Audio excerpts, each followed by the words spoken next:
Hello, it's Ken again. Back with my decade, the best decade, the 1970s. It's a bit of a special this time. It's the live albums. And we've got quite a bit to get through, so I'll try not to hang about too much with the formalities.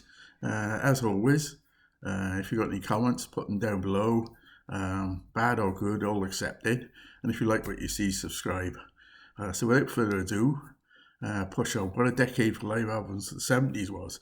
And I'm just scratching the surface a bit here, but here we go. Starting off with, it's no particular order here. It's not even the top 10. I'm going to plough through as many as I can get, cram in without boring you. So here we go. We're kicking off with UFO's tremendous Strangers in the Night, which was 1979. What a fantastic album. This is the peak of the band, I think, and Michael Schenker at his absolute peak, I think, as a guitarist. It's just fantastic. I'd recommend it to anyone who's not heard it, who likes hard rock, bordering on metal. It's just completely outstanding, as a lot of these albums are. We're not hanging about here, so here we go. Next up is Led Zeppelin. This is a soundtrack. The song remains the same. This is 1976. It's some of the songs are a bit long-winded, Moby Dick, but it's still fantastic stuff. Dazed and Confused is just awesome on here. There are possibly better live, How the West Was Won and stuff like that from later issues, but this was a must-buy at the time. Led Zeppelin's song remains the same. A perennial favourite of mine, it seems to pop up in a few lists. This is Blue Oyster Cult, Some Enchanted Evening. ETI going into astronomy on side one is just perfection for me. And so what I like about it is fantastic cover as well. Best so far, I think, out of the three I've shown so far. It goes up on my wall in my frame regularly, this one does, particularly around Halloween time. So that's Blue Oyster Cult, Some Enchanted Evening. Another firm favourite, Genesis, Seconds Out. This is my favourite live album from Genesis. There's only about 3 or 4, I think, and obviously the box sets and stuff with the BBC stuff. But this is awesome. I love the cover as well. This is, as I've said before, my favourite period. I like most Genesis, even through to the pop sort of years, if you want to call them that. But the bit where Phil Collins just takes over with Steve Hackett still in the band, that's my favourite albums. And of course, I think this is the last one that Steve Hackett has any input on. There's some anecdotes for that, but it's a fantastic album. Next up is another fantastic album. They just keep coming here. This is One More from the Road by Lynyrd Skynyrd, and the version of Freebird on here is the definitive one. There's only one better thing I've seen on that. It's on the Old Grey Whistle Test on a video I got. It's coming one of their deluxe albums. That's pure heaven. But this is pretty good, and this is Southern Rock at its best. So that's Lynyrd Skynyrd, One More from the Road. Next up is we're getting into the heavier stuff now. This is not the Lynyrd Skynyrd, not that heavy. This is AC/DC. This is a fantastic single album. This is If You Want Blood, You've Got It. A whole lot of Rosie on here. This is Bon Scott, lead singer. Still my favourite AC/DC singer out of the two. I don't mind Brian Johnson, but Bon Scott's the man for me. And this is a cracking album. Succinct, not overwhelming, fantastic riffs. And if I said to somebody which AC/DC album, this is the one I would tell them to get. Fantastic. Next up, another, this is the birth of metal, perhaps even. After British Steel, the birth of metal as we see it today, I think, in some ways. This is Judas Priest, At Least in the East. This is a cracking, another single disc live album, which has got fantastic. I think that's staged. It's obviously in a studio somewhere. It's mocked up. It's not a live concert, as far as I know. Soon to be corrected. But this is fantastic album as well. Sounds great. It's just brilliant. As a lot of these, I keep saying, now just making it into the 70s. So this is Get Your Eyes. It's from 1970. It was released.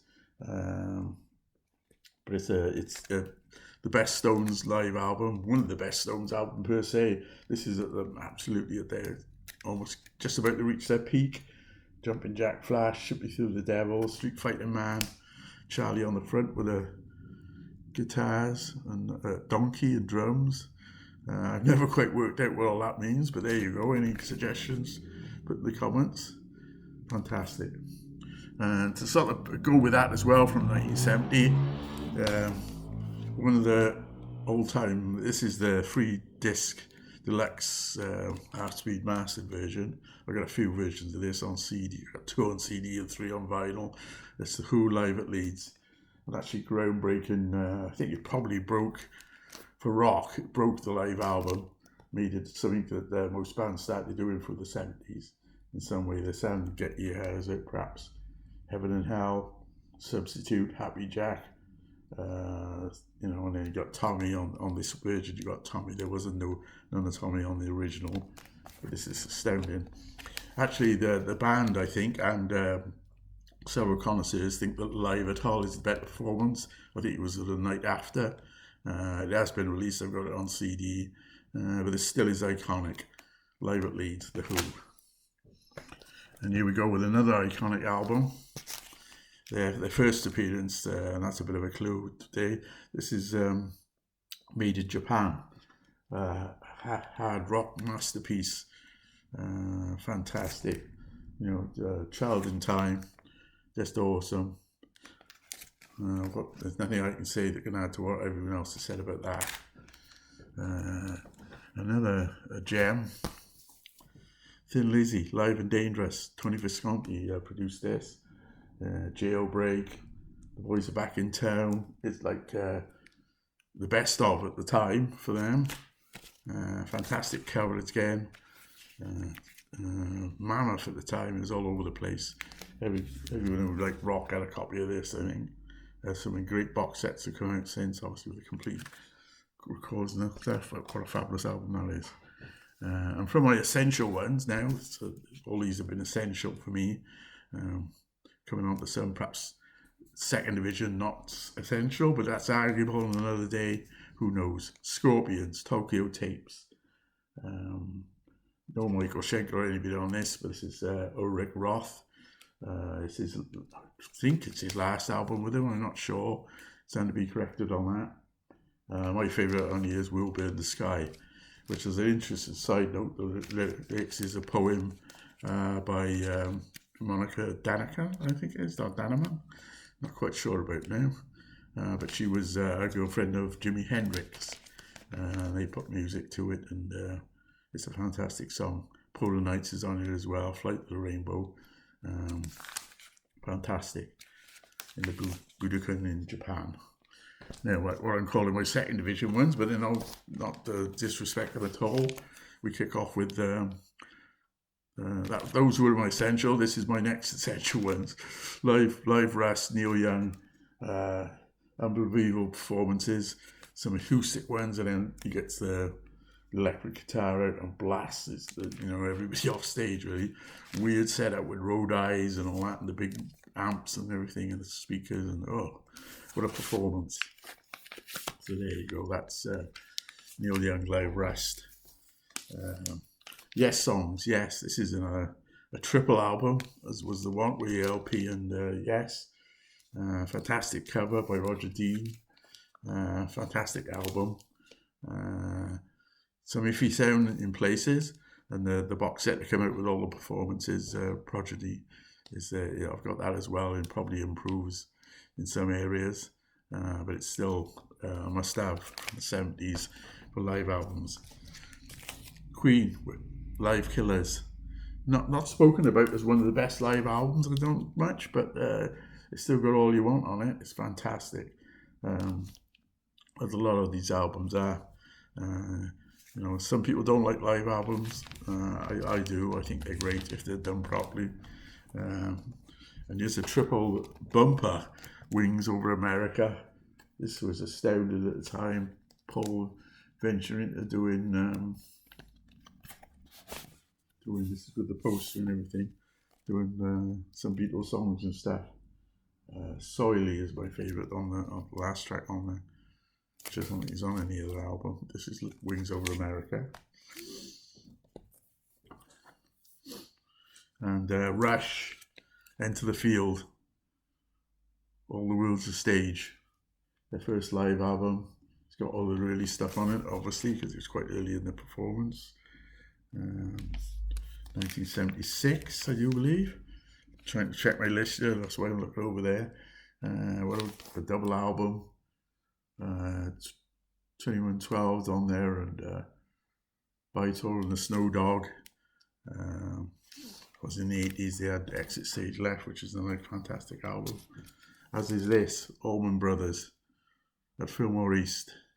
I got lucky to, early on in my concert attending to see them at Nebworth. Two drummers, fantastic solos, Dwayne Allman, oh, brilliant. State Blues kicks this off, and it's different. It's more of a jammy album as well. Long whipping post goes on for a whole side in the memory of Elizabeth Reed. Fantastic. And finally, as I said, someone that makes a double appearance is Deep Purple. This is made in Europe. I think it's 76. Yeah, 76. This is fantastic. Mistreated's on here. Burn. This is Glenn Hughes, David Coverdale, vocals sharing. It's when Gillan and left. It took a while, but David Coverdale and Glenn Hughes, well, they got on to done since as well. Glenn Hughes has been in all of my favourite bands, I think. There you go. So that's the final one in the 70s live out. So we've enjoyed that. It's quite a mammoth number there. I didn't want to whittle anyone out because it was difficult to pick a 10 or anything like that. So I thought we enjoyed that. And if you've got any comments to say, as I said, feel free. And I'll be along next month with another one. See you soon.